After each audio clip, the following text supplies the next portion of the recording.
and this might be a bit controversial, bear with me guys, because I'll clear it up. You know, there's loads of Turkish barbers. I would say 70 to 80% aren't Turkish. Kurdistan. And most of them come from southern Iraq, and you know they're great guys. You know they're trying to do it right. You know, to some extent, I find the provider almost detrimental to the process. Absolutely.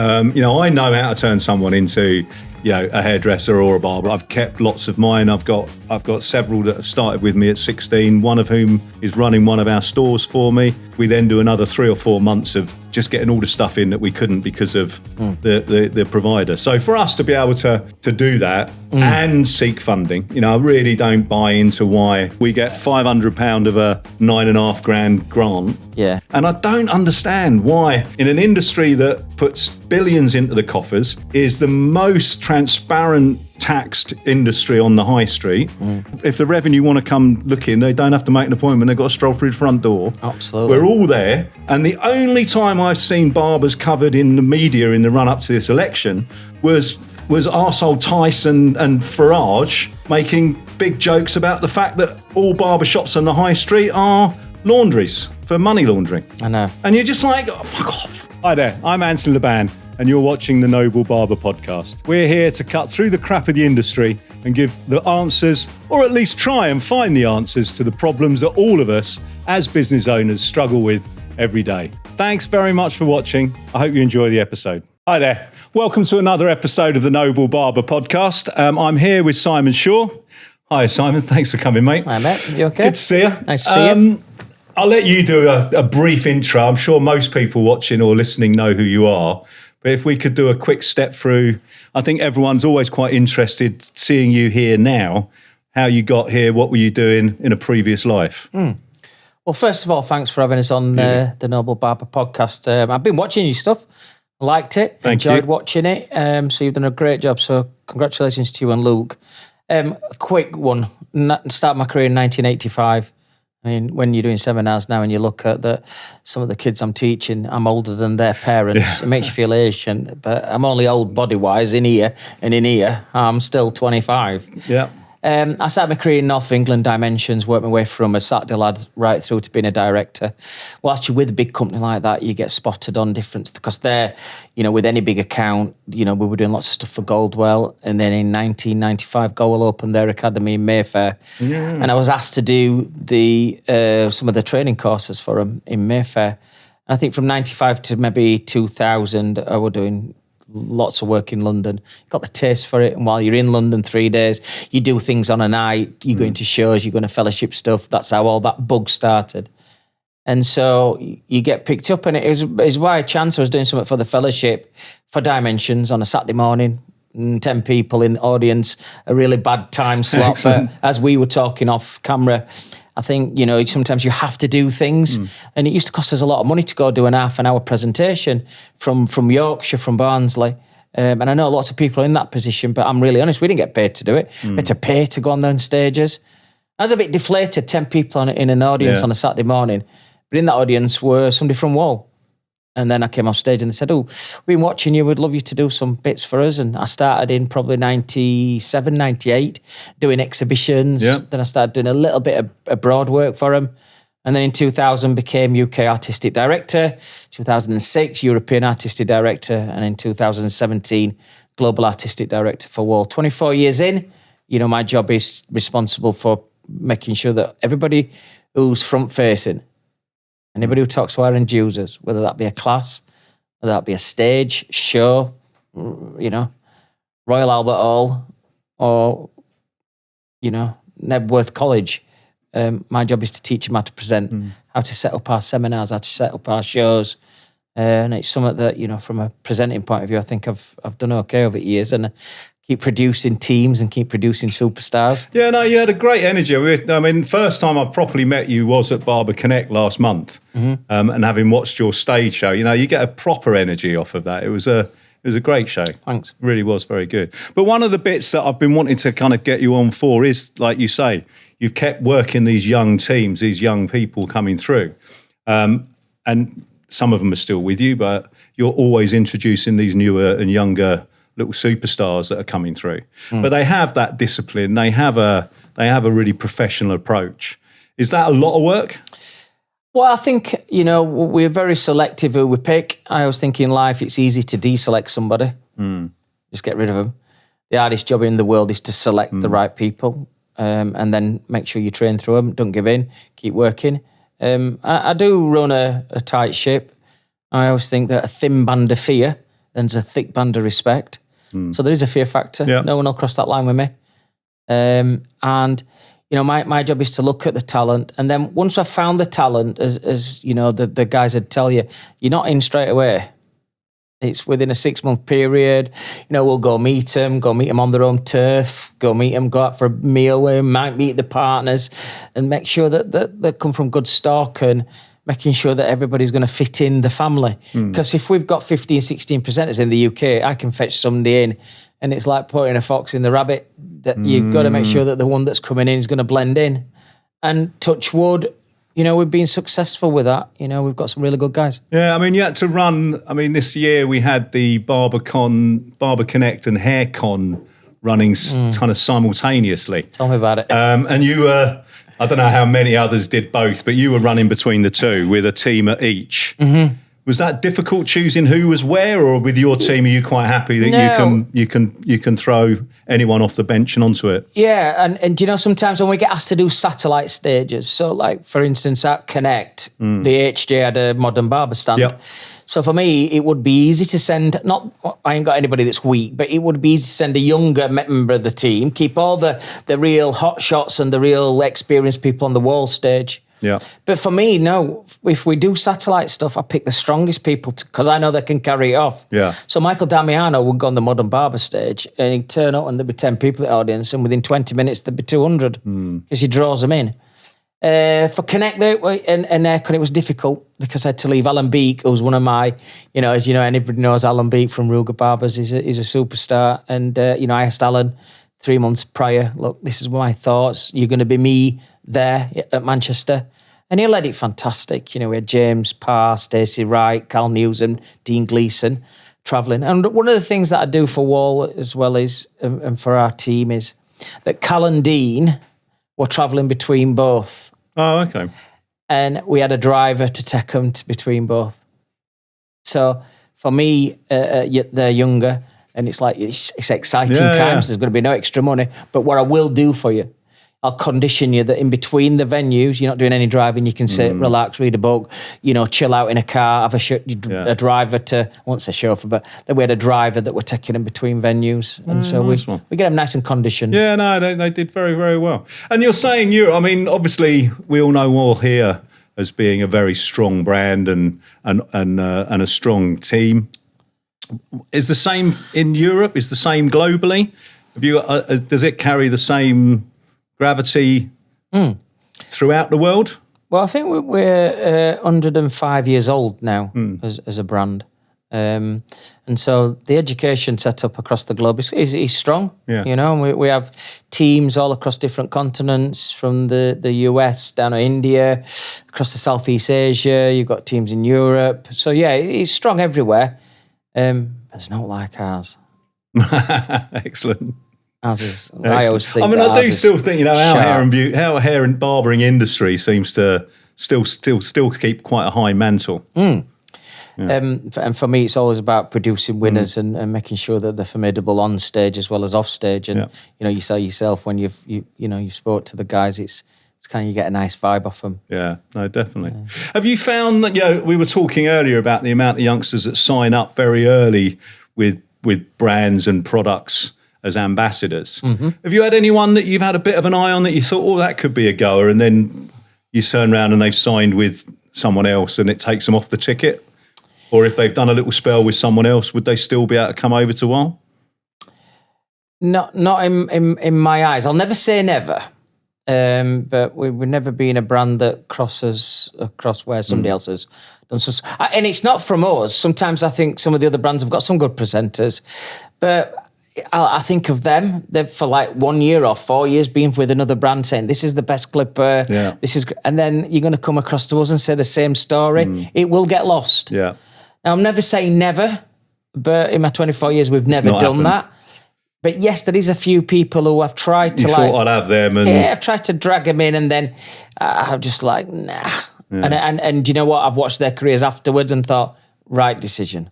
Oh, okay. You know, there's not many that I think, or any, I can count them on one hand probably, that I think them's the ones that got away. Yeah, fair play.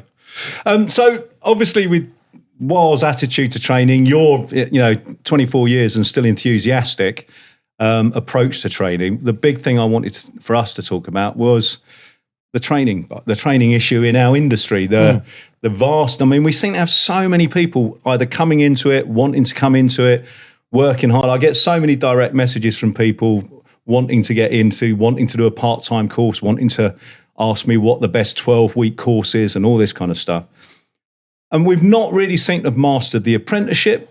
There's a few people doing it, but it's slim, and I think it's really difficult there's no incentive for employers financially to do it.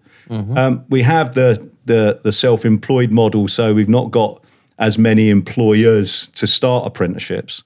And then there doesn't seem to be this mentoring program anywhere or graduate program for these enthusiastic people who spent 5, 6, 7, 8 grand to do a 12-week course and then can't get a gig because essentially they're not experienced enough.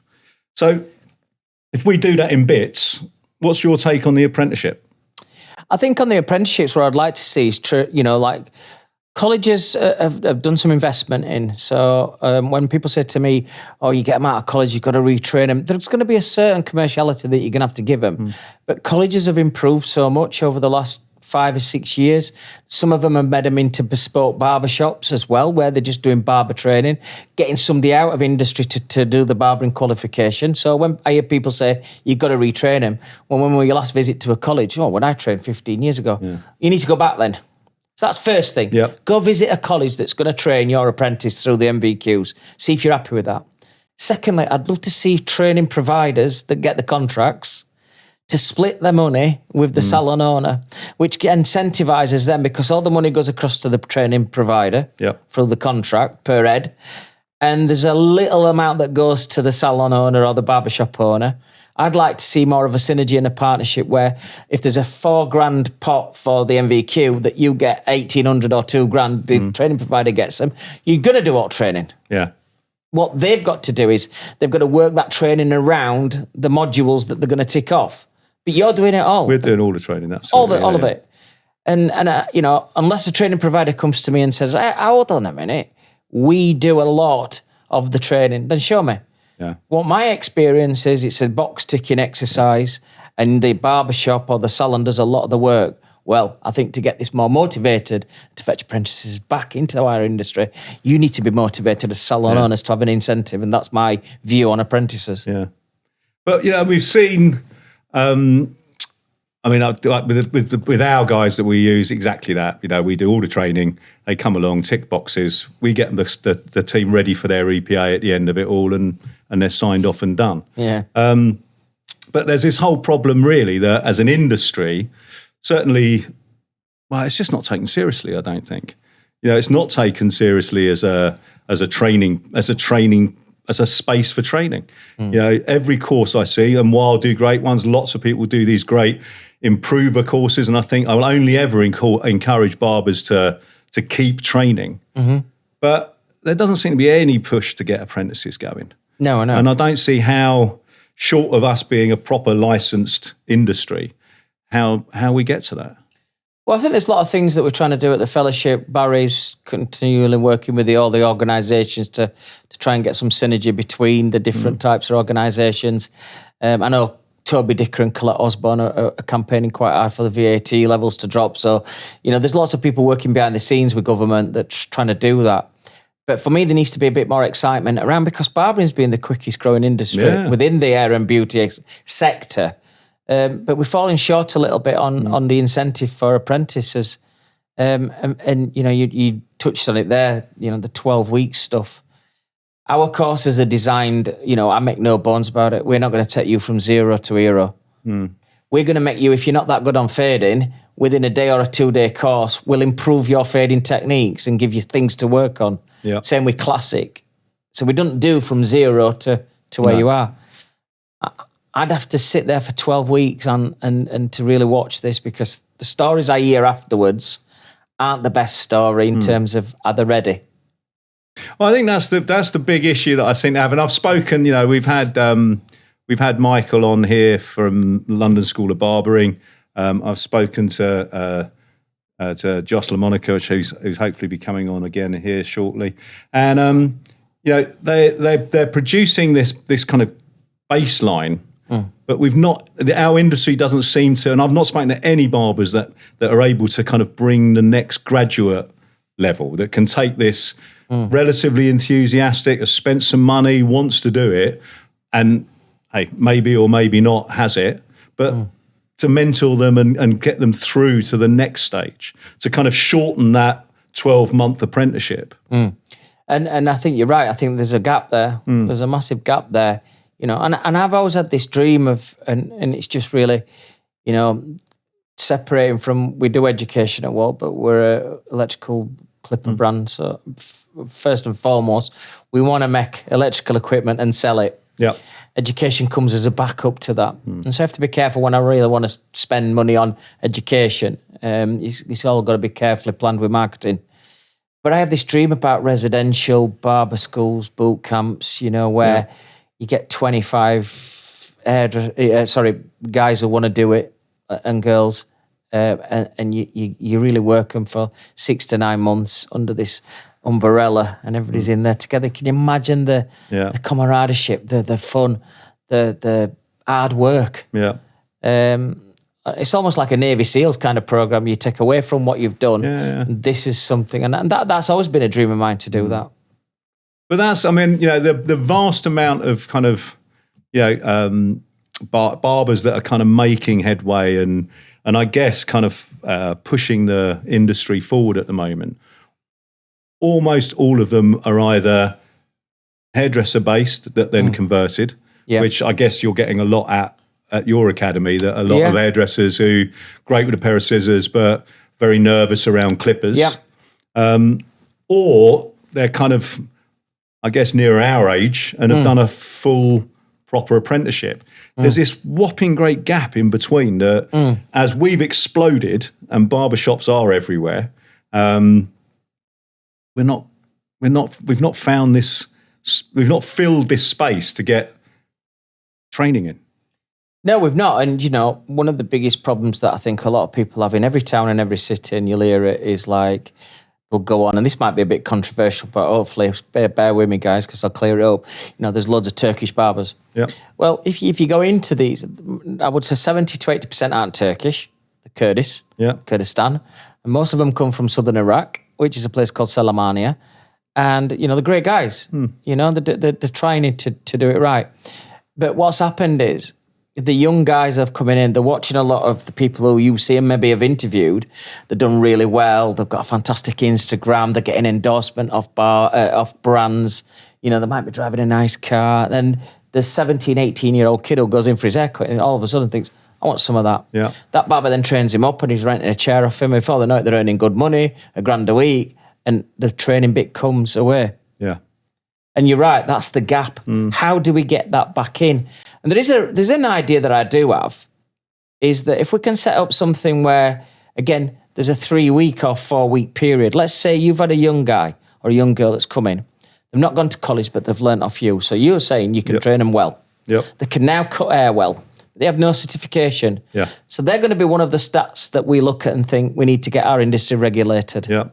We should have something then that's kind of set up where there is a 2 or 3 week course that you can go in, which the government and somebody writes it up with MVQs. So whichever government, city and guilds, what's the other one? VCTC. Whichever awarding body gets behind it. And it's something which is called recognition of prior learning. Yeah. So you would have a format there that would stick to it. So let's say you send Johnny to us. Why do I always say Johnny or Little Peter? Fuck knows. I ain't got a fucking clue why we do that. I do apologise for swearing, but I've got a mild form of Tourette's. But you send them to those and you say, right, first job is, can you do a horseshoe section? Can you do a basic fade? Can you do a low taper? And then take. You know he can because you've trained him. Yeah.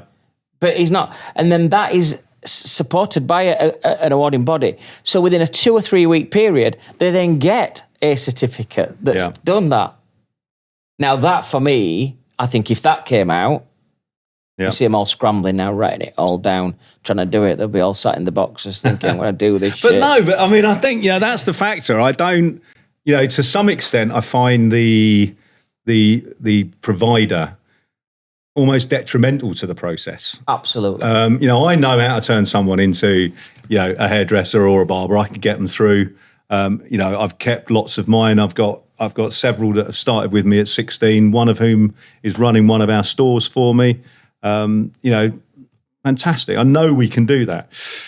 But we're very kind of handcuffed to this process. And as soon as they've finished and got that certificate, we then do another 3 or 4 months of just getting all the stuff in that we couldn't because of the provider. So for us to be able to do that and seek funding, I really don't buy into why we do all the work and we get none of the money. I completely agree with you. I do all the work. We get £500 of a $9,500 grant. Yeah. It's not encouraging. I mean, for me, I really buy into apprenticeships, and I think for me, it's the only way I really see making good, quality, strong people of the future. And I think there's a bit of education to do with some barbers as well that's gone out there. This gap that you're saying is missing, the middle gap, not either young and getting them early or our ages. The middle gap is where they have a negative view of taking an apprentice on, even if for 6 months they're paying them, they're not earning money behind a chair. Yep. And I think we've got to change that. And the only way we can change it is by making it a bit more sexy. Yep. And an incentive. We're whichever anybody says is, we're all driven by financial goals sometimes. Anybody who says that they're not, it's a load of bollocks. Yeah. But the money's there. This is the frustration. Yeah. The money's being spent. Every single college. Mine don't go to college. It became too depressing. We found someone that comes into us. They appear 12 to 15 times over a 12, 15-month period, sit in the corner and tick. But you're doing all work. I'm doing all the work. But that money's there. All those colleges, all those courses, all those people are all getting £9,500 to £11,500 worth of government funding. The money is swilling around out there. It's just we're not getting it. And I think there's got to be something that changes with that, because I think that then we're never going to bridge that gap that you've talked about, which is getting barbershops and some barbers from, let's say, a 25, 26-year-old up to maybe 35, 40-year-old ones. That's the stuff that's missing. We need them, while they've got their energy to build the businesses, to take apprentices back on, that some things incentivise for them. But do you not think it's something that our bodies, not necessarily the fellowship, I think we're up to about half a dozen of them now that are representing our industry. Isn't that something that they've got more power to project on? I mean, I know with VAT and what Toby's been up to, I still can't quite get my head around the fact that Northern Ireland gets a 14.5% VAT band that we're not privy to. But there must be a bigger drum that we can pound fist, because everyone that's signed up with these agencies are all at the top of their game. We've got more MVQers and more qualified and presumably assessors in there. That we should be able to send our own staff to our own industry to be signed off, rather than go to the same place that they're learning car mechanics and carpentry. Yeah, and you find that most departments, or most heads of departments that are running that, they're running hairdressing, catering, beauty. It's kind of like gets lost a little bit. And I think still sometimes hairdressing and barbering is the poor relations in most of this, and it's not until you get in this industry. And barbering's just been a massive thing to make this industry look a little bit more cooler, sexier over the last 10 years. When we talk about the organisations, for me, and again, I have to be careful where I say it, is that in our jobs, you just said you've got a store manager. If that store manager for 12 months, and give them 12 months, don't perform, very rarely it's target, not hitting their KPIs in terms of what you want, there is this kind of like conversation you have to have. My view is with the organisations is, I think Barry's trying to pull people together, so it's one voice. Yeah. But then everybody wants to do their own thing as well, because they all want to beat sheriff. I'm speaking as it's honest. I think it's true. I don't disagree. From my point of view, it's kind of like, come on, guys, you either perform and get us done, or step down and let somebody else have a go at it, because we're not getting that kind of. And I'm not saying it's easy. So I'm quite welcome to people to message me and say, what would you do? I'm not saying for 1 minute it's easy. What I'm saying is, though, you have to look at the performance and say, what have you done? Where are you now? How further forward have you took it? And if you've took it enough, you can't do any more, step back. Yeah, but we've got this weird thing that, certainly hairdressing, we're seeing a complete slump of people coming into apprenticeships. A lot of hairdressing salons do still run apprenticeship schemes, whether they're good or bad or indifferent, but they're running them. And, obviously barbershops probably on a much lesser degree. So there's no people coming into it. In barbering, it's the complete opposite. We've got huge amounts of guys and girls that have done something else and want to come into it, want to retrain, or have just seen it as a great opportunity and a lifestyle they want to get into. There's not apprenticeships being offered. There's not anything but 12-week courses. And I don't know about you, but if I'd turned to my mother when I was 17, 18 and said, Mum, I need $8,000 to go and do a barbering course, that wouldn't have even vaguely materialised. No. How do you do it? We're slamming the door on this huge generation of barbers that have got an energy for this industry that hasn't been around for a decade. And we've got the biggest amount of industry bodies I've ever known. We've got 6 of them. Yeah. And not one of them, let alone the 6 of them, are standing up and going, we need to tackle this. Yeah. This is what the government is saying. They want apprentices. They want industry to come into it. And they're putting less money into it. And we're putting less money into it. Yeah. And even the money that is going into it isn't coming our way. But this is what I'm saying about the people who's running the heads of the organisations who's trying to make a difference. I'm not saying they're not doing a good job, but if you're not moving any further forward, if I weren't producing new superstars for WAHL, if I weren't hitting KPIs, if I weren't hitting targets, if I weren't doing what I should do, if I weren't working hard, there'd be a conversation to had. I'd know myself. One of the things I always do is, like you've seen when we've done big shows at Salon International, and there's some weekends where you're into like massive numbers, and I get in the car on the way home and I panic around about 7 o'clock at night on my way home after 12 shows, thousands and thousands of pounds. Great weekend. I worry how I'm going to beat that next year. That's the mentality that I've always had. Yeah. And I'm going to go back to the organisations. Instead of just sitting there with a massive title, when do you look at yourself and say, I've took this as far as I can? They're right what they've just said. There's more people wanting to get in, but there's less money. We're not making a difference. How can we get into making a difference? And I'm not saying I've got the answers, and I'm not saying it's easy. But at some point, you have to look at yourself. But you've got a much better understanding of the organisations. I mean, I know the fellowship has been a very big part of your career, and now really you're a very big part of the fellowships.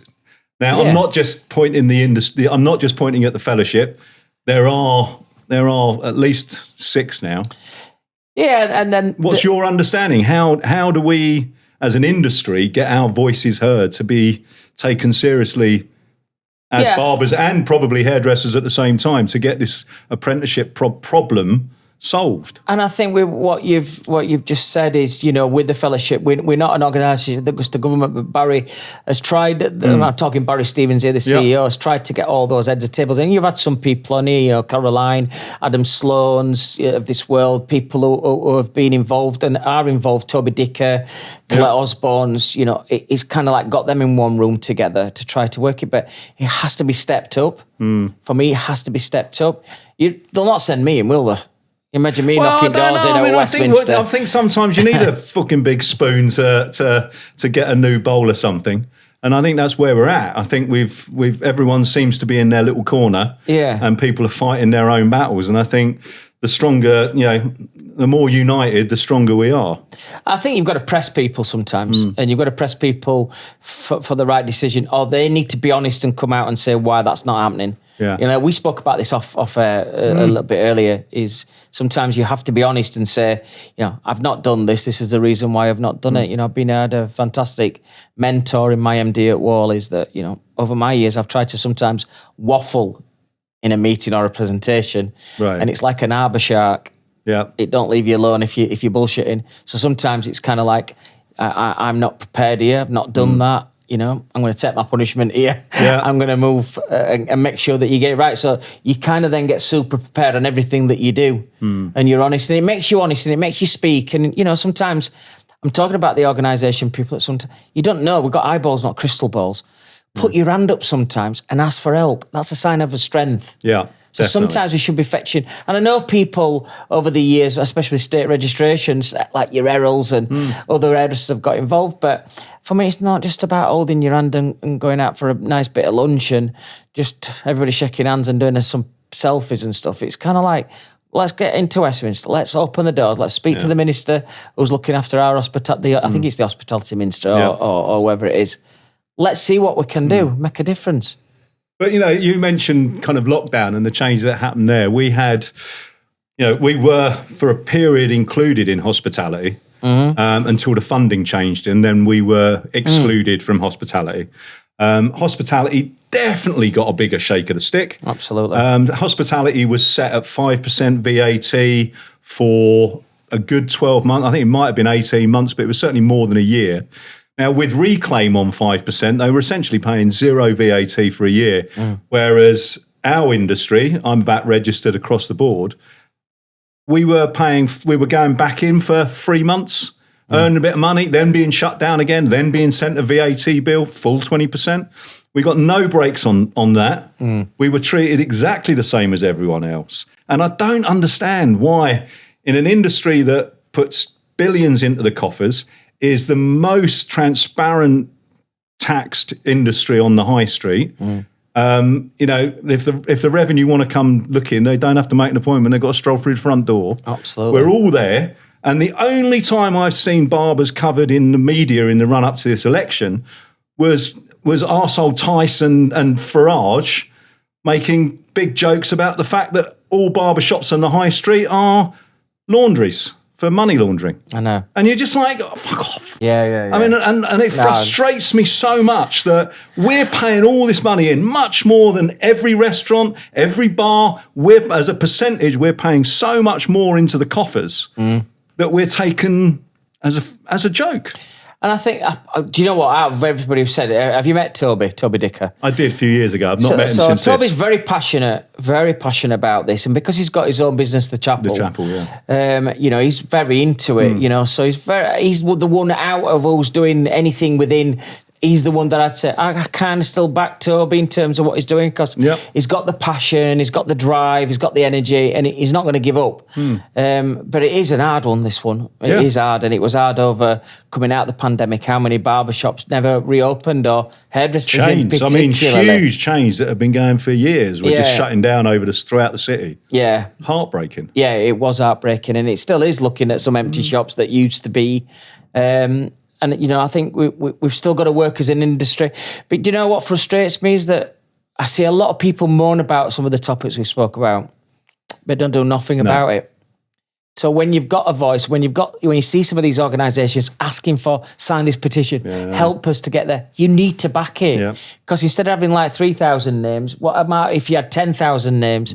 There's a bit more stability to go then to the ministers and say, look, we've got 10,000 people that's backing this. You need to listen to us. We need stats. Yeah, but I can't believe that it didn't get that amount. I can't work out what's going through anyone's head if they're wanting to pay more.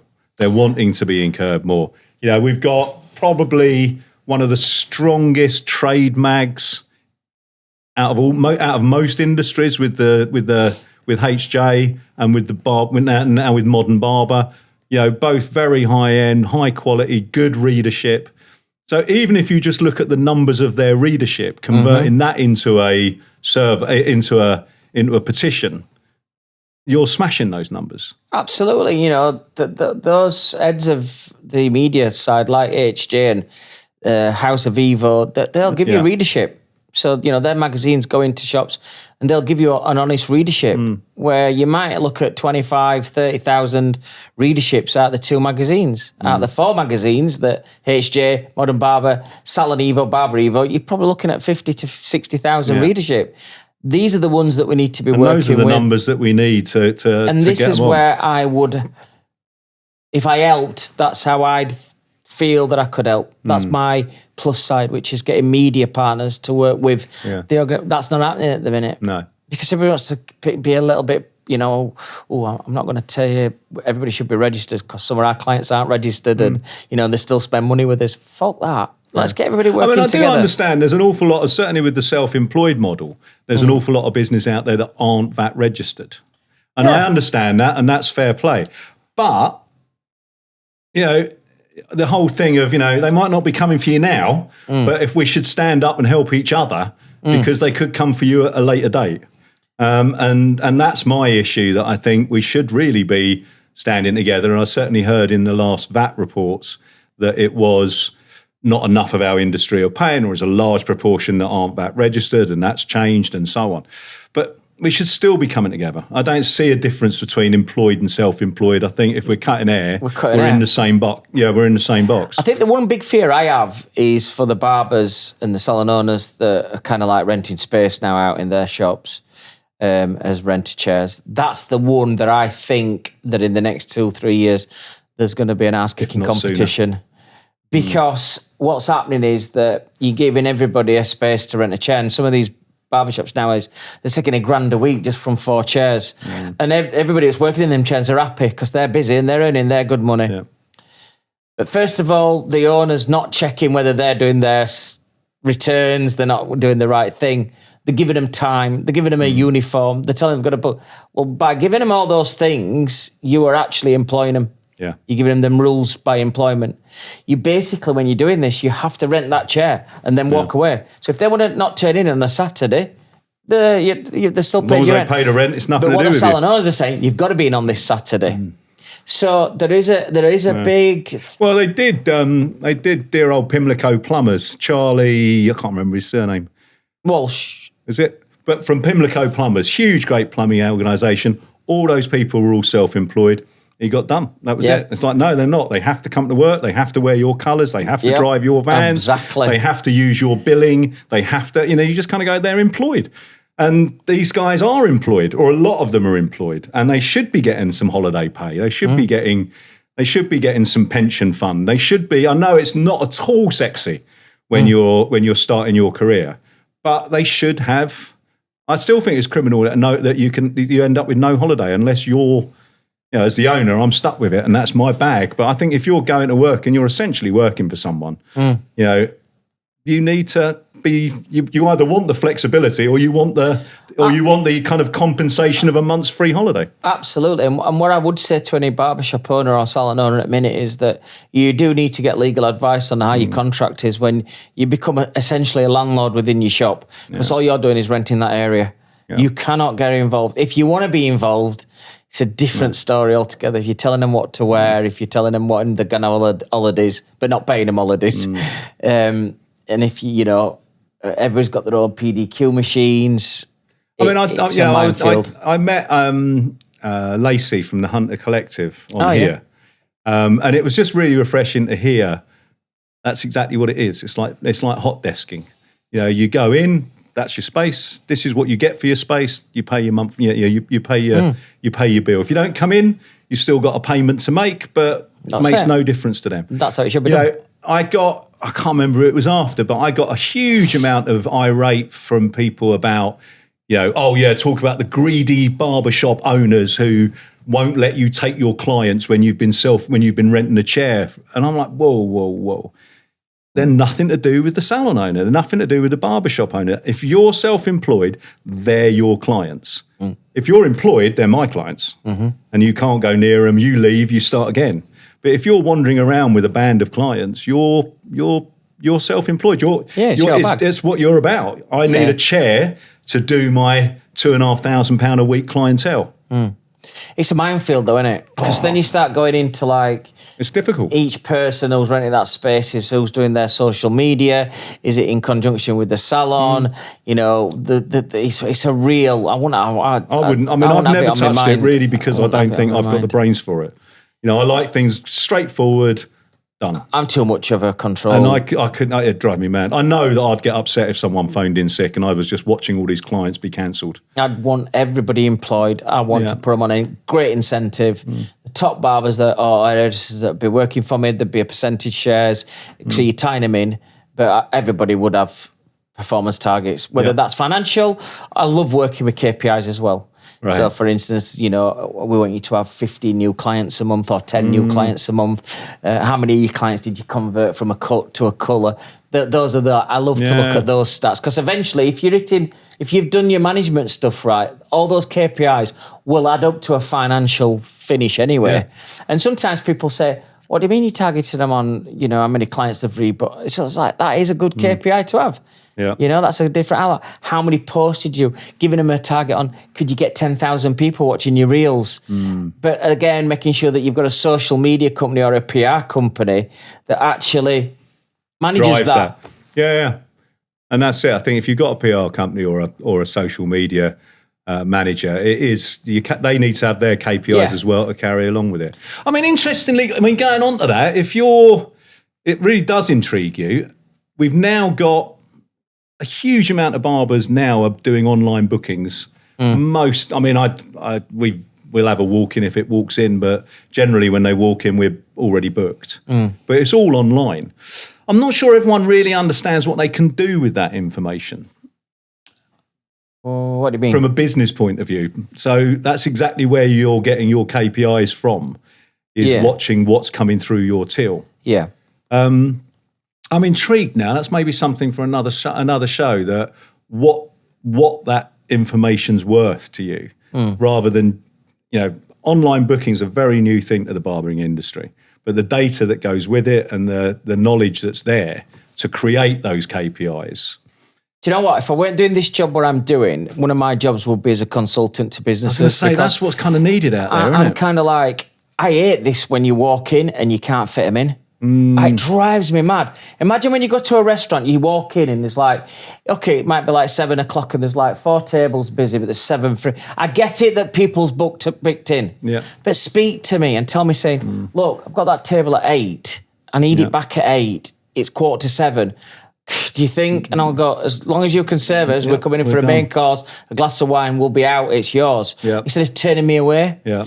And I'll always say to barbershops and hairdresser shops, I know you've got booking systems, I know you've got them, but come on, when somebody walks in, they want an haircut, they're wanting to change the day, you make them feel better when you do it. So when you turn them away, and I've watched people do it that don't even do it with a smile. I know. I must admit, ours are very, very good at getting them booked in. Yeah. Or even if it is mentally busy when they arrive, and obviously we don't have a reception, we got a big QR code on the wall, so that all they've got to do is scan that and they can book out their next appointment immediately. Don't be scared. I'd be kind of like saying, all right, mate, we can't fit you in. I've tried every possibility. Unless you want to sit there for an hour and a half, we can't get you. But even down to the point of saying, look, I know my mate who's got a shop like literally half a mile down the road. Let me see if he can fit you in. He'd still want to come back to you because of what you've just done there. Yeah. Don't be scared of doing that shit. Yeah, we haven't. I think hairdressing's had a few business people turn up over the years, but there's no one doing it with barbers at the moment. No. And I think you've got to gone through industry, both sides. I've done both sides, shop, commercial, brand. Oh, mate, you got no spare time? What's the matter with you? No, I've got no time. We've run out of time. I reckon we're going to probably do a couple more of these at some time over the future, Simon. I certainly hope so. I think we've covered a fair bit of ground. We've certainly got. Well, I guess we've already thrown out an offer to Toby to come on and talk to us. So hopefully that'll happen. But yeah, let's see if things continue on. But your advice would be join the fellowship, join these industries? Yeah, I mean, obviously the fellowship's not just about what we're trying to do. The fellowship's just a fantastic networking place where you can get, like, once you're a member, there's loads of education there, but it's the platforms you can work on and the people you mix with. It's kind of always been the creme de la creme. Yeah. So there's some great offers on at the minute to get involved with that. Beauty. Mate, thank you so much. Mate, thanks very much. Thank you. Hi there. If you've got a story or know someone with a story or have a topic that you think we should cover that we haven't yet, please get in touch. We'd love to speak to you.